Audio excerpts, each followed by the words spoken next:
Hello everyone, I hope you all are fine. So welcome करता हूं मैं आपको अपने चैनल बाइटब्लिट्स के ऊपर। आज के वीडियो में बात करने वाले हैं multi level feedback queue scheduling के बारे में। इससे पहले हम लोगों ने बात की थी मल्टी लेवल शेड्यूलिंग के बारे में, उसमें और इसमें क्या डिफरेंस है, और उसके बजाय हम लोग multi level feedback queue scheduling को क्यों यूज करते हैं। सबसे पहले हम लोगों ने पढ़ा था मल्टी लेवल शेड्यूलिंग में कि हमारे पास डिफरेंट टाइप ऑफ प्रोसेस होते हैं, उनको डिफरेंट डिफरेंट क्यू असाइन किए जाते हैं, और एक बार जिस टास्क को यानी जिस प्रोसेस को जो क्यू असाइन हो गया वो उस क्यू से कभी भी शिफ्ट नहीं कर सकता, वो एक फिक्स क्यू के अंदर वहां पे रुक जाता है। अब वो दोबारा जब भी चाहेगा वो अपना क्यू चेंज नहीं कर सकता। तो एक डिफरेंस ये हुआ इसके और उसके बीच में कि वो अपना क्यू चेंज नहीं कर सकता। दूसरा ये कि वहां पे हर क्यू को अपना एक शेड्यूलिंग एल्गोरिथम असाइन किया गया था, जैसे हम लोगों ने सिस्टम प्रोसेस को असाइन किया था एफसीएफएस, और फिर यूजर एप्स को असाइन किया था राउंड रॉबिन, और बैकग्राउंड जॉब्स को हमने असाइन किया था SJF based on our needs कि हमें उसको किस तरह से यूज करना है। तो क्या होता था, जब एक प्रोसेस एक क्यू को एक बार असाइन हो गया, अब वो हमेशा के लिए उस क्यू के अंदर ही रहेगा। लेकिन रियल लाइफ सिनेरियो में हमारे पास इस तरह से नहीं होता। यहाँ पे क्या होता है, अब ऐसा हो सकता है कि कोई एक टास्क है, उसको कभी सीपीयू ज्यादा चाहिए, कभी उसको कम चाहिए, कुछ दिन वो सीपीयू ज्यादा यूज करता है, उसके बाद वो सीपीयू जो है कम यूज करता है। तो अब देखो, स्टार्टिंग में वो सीपीयू ज्यादा यूज करता है, लेकिन अभी उसको कम सीपीयू चाहिए, तो हम उसको एक ही क्यू के अंदर नहीं रख सकते। तो इस प्रॉब्लम को सॉल्व करने के लिए multi level feedback queue scheduling बनाया गया। इसके सबसे पहले डेफिनेशन देख लेते हैं। It allows process to move between queues based on how they behave. ये प्रोसेस को क्यू चेंज करने की परमिशन देता है, लेकिन किस तरह से देता है? Based on how they behave, वो किस तरह से बिहेव करते हैं। अब बिहेव से क्या मतलब है? How much CPU they use, कितना सीपीयू यूज करते हैं। अब यहाँ पे ऐसा होता है कि किसी क्यू के अंदर अगर किसी टास्क को प्लेस कर दिया गया, फॉर एग्जांपल स्टार्टिंग में वो कम सीपीयू यूज करे तो उसको Q1 में जो है प्लेस किया गया, लेकिन अगर वो बाद में सीपीयू ज्यादा कंज्यूम करने लग जाता है तो ये क्या करेगा, उसका बिहेवियर देखेगा और उसको नेक्स्ट क्यू में असाइन कर देगा, उसको Q2 असाइन कर देगा या Q3 असाइन कर देगा। जिस तरह से आपका सिस्टम डिजाइन होगा उस तरह से क्या कर देगा, उसका क्यू चेंज कर देगा। That's why short jobs finish faster and long job doesn't block the system. इस वजह से क्या होता है, जो शॉर्टेस्ट जॉब्स होती है वो जल्दी फिनिश होती है, जो लॉन्ग जॉब्स होती हैं वो सिस्टम को ब्लॉक नहीं करती। अब हमने क्या करना है, इन दो लाइंस को इंप्लीमेंट करना है कि किस तरह से काम करता है, किस तरह से हम शॉर्टेस्ट जॉब को पहले फिनिश कर सकते हैं और किस तरह से जो लॉन्ग जॉब्स है वो सिस्टम को ब्लॉक ना करें। अब multi level feedback queue scheduling की वर्किंग को 4 स्टेप्स में समझने की कोशिश करते हैं। फर्स्ट हमारे पास होता है मल्टीपल क्यूज आर क्रिएटेड। सबसे पहले क्या होता है, मल्टीपल क्यूज क्रिएट किए जाते हैं विद डिफरेंट प्रायोरिटी लेवल्स, और सबका प्रायोरिटी लेवल चेंज होता है। मैंने यहाँ पे एग्जांपल में 3 क्यूज दिए, ये इसके नंबर 3 से ज्यादा भी हो सकता है और 3 से कम भी हो सकता है, ये फिक्स नहीं है।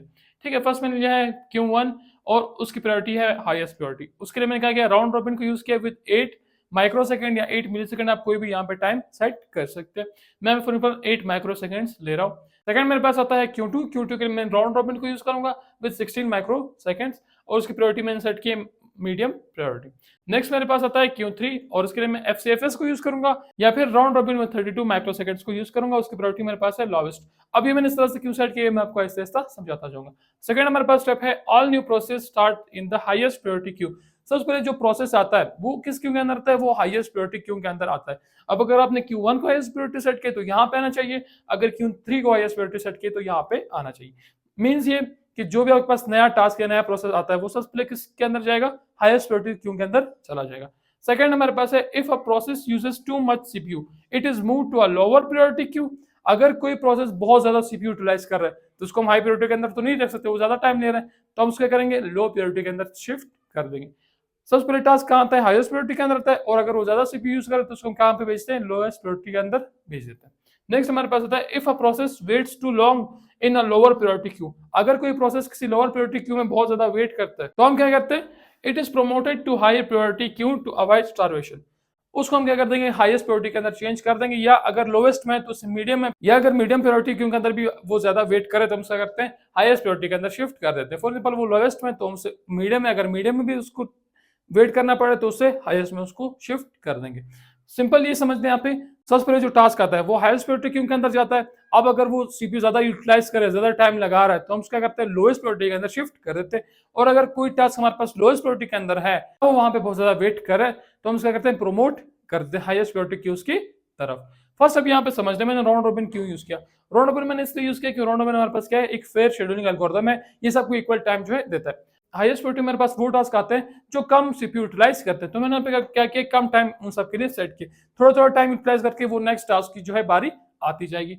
उसके बाद मीडियम प्रायोरिटी में देखिए मैंने यहाँ पे क्या किया, टाइम थोड़ा सा बढ़ा दिया, क्योंकि ये बड़े टास्क होते हैं इनको ज्यादा टाइम चाहिए होता है, तो मैंने यहाँ पे क्या किया, टाइम थोड़ा सा बढ़ा दिया। नेक्स्ट मैंने क्या किया, यहाँ पे Q3 के अंदर FCFS को यूज या राउंड रॉबिन में 32 माइक्रो सेकंड्स को यूज करो। अब यहाँ मैंने ये क्यों यूज किया, फॉर एग्जांपल आप समझ लें, आपके पास कोई थाउजेंड्स ऑफ इमेजेस है जो रेंडरिंग के ऊपर है या वीडियोस है जो रेंडरिंग के ऊपर है, तो हम क्या करते हैं वहां पे ज्यादा टाइम उनको चाहिए होता है। तो या तो मैं ऐसे करूँ कि FCFS यूज करूँ, यानी पहले जो टास्क स्टार्ट होगा वो पहले फिनिश होगा, या फिर मैं ऐसा भी कर सकता हूँ कि उनको टाइम थोड़ा सा ज्यादा दे सकता हूँ।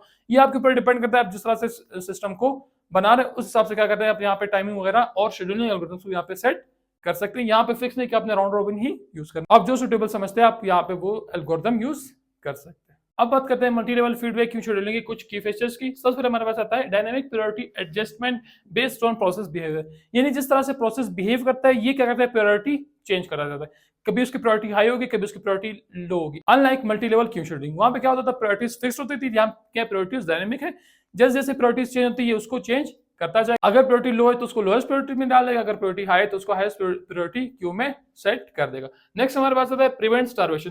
स्टारवेशन का ये मतलब है कि एक प्रोसेस इतना ज्यादा वेट करे कि बस वो वेट ही करता रहे, उसकी बारी कभी भी ना आए। यहाँ पे हम लोग स्टारवेशन को कैसे अवॉइड कर सकते हैं। सबसे पहले तो बात ये है कि मैंने यहाँ पे राउंड रॉबिन यूज किया है, और राउंड रॉबिन एक फेयर शेड्यूलिंग एल्गोरिथम है, वो किसी प्रोसेस को लॉन्ग टाइम के लिए वेट नहीं कराता, वो सब क्या करता है इक्वल टाइम जो है देता रहता है। नेक्स्ट ये है कि अगर वो टास्क की टाइमिंग ज्यादा है तो उसको लो प्रायोरिटी में रख देगा, अगर टास्क की टाइमिंग जो है कम है उसको हाई प्रायोरिटी के अंदर सेट कर देगा, तो उससे क्या होगा स्टारवेशन नहीं आएगी। नेक्स्ट हमारे पास है ideal for general purpose operating system, जो डेली लाइफ के अंदर हम लोग ऑपरेटिंग सिस्टम यूज करते हैं जैसे विंडोज वगैरह, वहां पे क्या होता है इसको हम लोग यूज कर सकते हैं। हमारे पास क्या आइडियल है, यानी वो ये टाइम क्या होता है चेंज होता रहता है। अगर हमारे पास प्रायोरिटीज हाई है तो उसको हाई प्रायोरिटी क्यूज में रख दो, अगर प्रायोरिटी लो है तो उसको लो प्रायोरिटी के अंदर सेट कर देगा। तो इसको हम लोग जो जनरल पर्पस ऑपरेटिंग सिस्टम है वहां पे यूज कर सकते हैं। अब multi level feedback queue scheduling कुछ एडवांटेजेस और डिसएडवांटेजेस देख लेते हैं। सबसे पहले हमारे पास एडवांटेज आती है इट इज फेयर।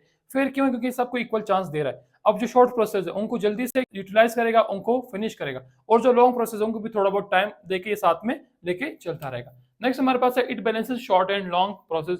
ये शॉर्ट प्रोसेस को अलग करता है और लॉन्ग प्रोसेस का करता है अलग करता है। गुड सीपीयू यूटिलाइजेशन, यहाँ पे क्या होता है सीपीयू यूटिलाइज रहता है, कोई भी ऐसा बड़ा गैप नहीं आता कि सीपीयू को बहुत ज्यादा लॉन्ग टाइम के लिए वेट करना पड़े या आइडियल स्टेट में रहना पड़े। यहाँ पे सीपीयू क्या होता है बिजी ही रहता है। अब इसके कुछ डिसएडवांटेजेस देखते हैं। मोर कम्प्लेक्स टू इंप्लीमेंट, इसको इंप्लीमेंट करना FCFS की तरह या SGF की तरह या बाकी जो शेड्यूलिंग एल्गोरिथम्स है उनकी तरह इजी नहीं होता। यहाँ पे आपको ये डिसाइड करना होता है कि मुझे कितने क्यूज चाहिए, कितना मैंने क्वांटम सेट करना है, और किस तरह से मैंने प्रोमोट या डिमोट करना है, मतलब एक क्यू से दूसरी क्यू में टास्क को किस तरह से शिफ्ट करना है। नेक्स्ट है इट नीड्स गुड ट्यूनिंग और ये तकरीबन सेम ही है कि हमें कितने क्यूज जो है सेट करने हैं और किस क्यू को कौन सी प्रायोरिटी देनी है, कितना टाइम किस क्यू को देना है, कितना क्वांटम फॉर एग्जांपल सेट करना है, या फिर किसी टास्क को किसी एक क्यू से दूसरी क्यू में किस तरह से प्रमोट करना है या फिर किस तरह से डिमोट करना है। सो ये था हमारे पास multi level feedback queue scheduling. अगर आपको वीडियो अच्छी लगी तो वीडियो को लाइक और चैनल को सब्सक्राइब लाजमी से कर दे। आप अगर आपको बाकी शेड्यूलिंग एल्गोरिथम्स भी देखने हैं तो उसकी प्लेलिस्ट पे यहाँ पे हमारे चैनल पे अवेलेबल है, आप उनको भी चेकआउट